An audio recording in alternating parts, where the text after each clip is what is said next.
Targets in New York City are now putting an end to self-checkout. I went to Target last night and I was wondering why the line was so long. Why were people so angry? And then when it was time to check out, I realized that there were more cashiers than I've ever seen at Target. Apparently, this is going to slowly roll out to other Targets and other stores too. I guess we say goodbye to self-checkout. Has anyone else noticed the absolute dumpster fire that Target is slowly becoming? So someone posted this picture to Twitter saying that this was their local Target and that they only had one cashier. And like me, you might be wondering, why don't they just use the self-checkout? Honestly, I prefer to use the self-checkout. Well, I did some digging and it turns out that Target is now implementing times where they don't allow self-checkout to be turned on and instead force customers to go to checkout aisles with a cashier at it. This person on Reddit said that before they used to be able to do self-checkout from 8 to 10, but now corporate has told them that they're only allowed to turn it on from 10 to 6:30. The reason for the new change? Well, apparently corporate thinks that guests prefer real checkouts. Now, while maybe some people prefer being checked out by a real person, I think everybody despises lines that go across the entire store. Not only that, but sometimes people just don't want to talk to cashiers. They just want to go in, get their 1 or 2 items, go to self-checkout, and get out. It is absolutely bonkers to me that Target would turn these off to force people to use a real cashier because the guests want it. Why don't you just give people the option, let people that want to do self-checkout check out, and let people that want to talk to a real person go to check out with a cashier? I feel like we're witnessing the downfall of what used to be a really nice grocery store into something that's more like a Walmart. If anything, Walmart might be better because they have those self-checkouts pumping at all times. But that's my opinion. What do y'all think? I like the idea. I like that you can go to the store and not have to go, like, you don't have to deal with a self-checkout every single time, especially if you have a lot of items in your cart. But at the same time, like, this is the reality that Target is facing. They're losing so much money from theft and boycotts and even just tariffs alone. And honestly, I know somebody's going to be in the comment section below talking about, oh, these videos are posted last year. These are old. This is what's going on right now. Target even is implementing where you can only use 10 items or less at self-checkout. And most people only, like, they don't have 10 items or less. So now they got to sit and wait in a long line at, you know, with 1 or 2 cashiers. And this is the result of reduced payroll. And on top of that, they're losing foot traffic. They're losing money as a company as a whole. It's very unfortunate, guys. They're losing billions because of these boycotts. They're losing billions because of these tariffs and billions because traffic is just slowing down. It's slowing down. And unfortunately, you're seeing stores fall apart. Like, I went in my store recently and like, it's not the same. Like, it literally is just like stuff all over the floor, the foot traffic. And when I tell you, they're not lying about the foot traffic. Like, I literally went in there and it was just nobody in there really like that. Like, you saw a few people here, a few people there, but nothing in comparison to how it used to be. But guys, it's very important to see what's going on with the company. Let me know in the comment section below.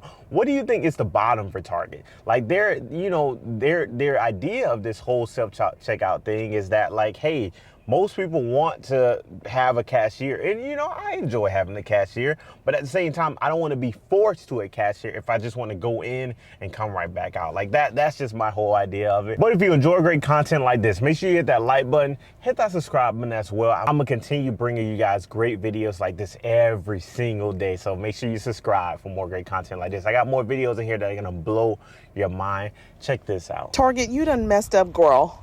You done messed up real bad. So today I had to go into Target, not for the reason that you think. They put Kaiser's in Target now, so my son had a doctor's appointment. I had to go in there, and that's the reason why I spent no coin. So don't come for me, okay? Okay.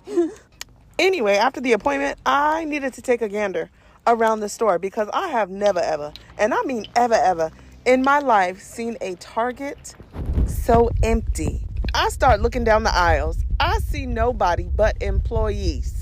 Okay, they looking at me, I'm looking at them, we looking at each other. And it's uncomfortable. It's like a damn desert town. With all this time on you guys' hands, what are y'all doing in there now?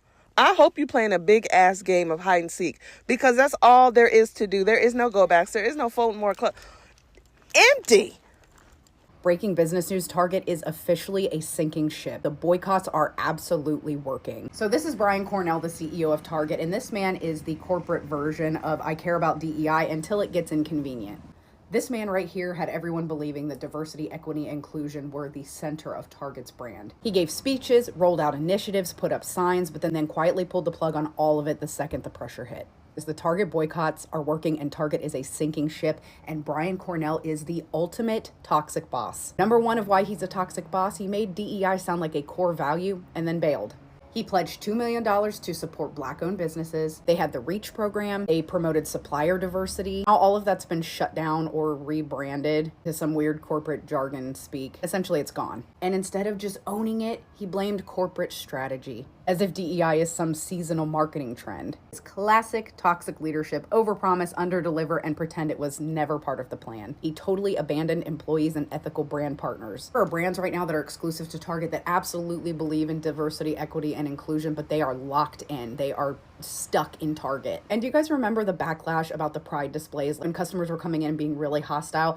The employees were the ones that had to face that backlash, that physical violence, the emotional abuse, all of those things. And upper management just totally folded because DEI was never a value for Target. It was a branding campaign. And now Brian wants to do a little PR cleanup. And he's meeting with civil rights activist Al Sharpton, which I'm sure is just going to be a bunch of corporate speak for sorry. I'm just going to say this, Target heavily underestimated their consumer base. Like real OGs that supported the Pride collections and Black History Month collections and the Black brands when they came in and supported DEI. The kind of people that care about those things, that would want to shop in stores that support those things, very clearly underestimate their own customer base. We absolutely meant it when we said that we stood for DEI. We have to continue to stand behind that no matter whatever pretty words this man comes up with. We are not going. It's Good Friday and I have some good news. Target, y'all have messed up so bad that y'all have managed to turn this boycott into a breakup.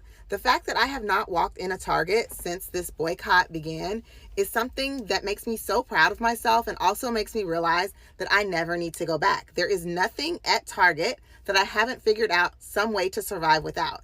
What a lot of Black people aren't understanding is why we have this heat for Target that we don't seem to have for other businesses. What about Amazon? What about Walmart? First of all, we can walk and chew gum at the same time. Target played in our faces. We knew Amazon wasn't shit. We knew Walmart wasn't shit. But Target, we were rooting for you. After George Floyd, you pledged all this money, you rolled out all of these programs, you partnered with all of these Black brands, you carried all of this merchandise. We were really proud to shop at Target. And for you to throw us out the window at the first stop up the road just means that it was all fake. And now that we know that you are who we thought you were, we have to now act accordingly. So, sorry. You're about to need a subscription to use the self-checkout machine. And in addition to the subscription, they're making self-checkouts a little worse, as most Targets in the US just made a change to their self-checkout where you can only take a maximum of 10 items to the self-checkout. Now, if that wasn't bad enough, Walmart is also making a change to their self-checkout where you're gonna have to be subscribed to Walmart Plus to even use the self-checkout. That's right, they're putting subscriptions on self-checkouts. Now, this Walmart change is currently being tested at different Walmarts, and it's not gone into effect nationwide, at least not yet. But that's the same way that the Target 10 items or less self-checkout change started, and now it's going into effect into almost every Target in the US. So just know, if Walmart deems this self-checkout test successful, they're gonna require a self-checkout subscription in every single Walmart. Now, according to Walmart, the change in how self-checkout works is due to shoplifting. And as for the Target change, even though they're only allowing 10 items or less at the self-checkout now, they say that they're going to open more registers so that way they can hopefully manage the long lines that this change will probably cause.